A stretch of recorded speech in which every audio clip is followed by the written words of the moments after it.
আপনি কি জানেন, রোজা শুধু একটি ইবাদত না, এটি একটি অলৌকিক স্বাস্থ্যচর্চা। হাদিসে এসেছে, তোমরা রোজা রাখো আর সুস্থ থাকবে।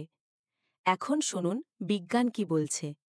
আধুনিক মেডিকেল গবেষণা বলছে, ইন্টারমিটেন্ট ফাস্টিং অর্থাৎ সময়ভিত্তিক উপবাস শরীরের ইনসুলিন সেন্সিটিভিটি বাড়ায়, চর্বি গলাতে সাহায্য করে এবং ক্যান্সার প্রতিরোধে পর্যন্ত ভূমিকা রাখে। প্রতিদিন একটু সময় না খেয়ে থাকলেই আপনার শরীর নিজে নিজেই কোষ মেরামত শুরু করে। এটাকে বলে অটোফেজি। কোষ নিজেই নিজের ভেতরের আবর্জনা পরিষ্কার করে দেয়। ২০১৬ সালে জাপানি বিজ্ঞানী ইউশিনোরি ওহুসুমি অটোফেজি নিয়ে গবেষণার জন্য নোবেল পুরস্কার পান। আর ঠিক এটাই আমরা পাই আমাদের ইসলামী রোজায়। নবীজি শুধু রমজানেই নন, সপ্তাহে ২ দিন সোমবার এবং বৃহস্পতিবার নিয়মিত রোজা রাখতেন। এটাই তার সুন্নাহ।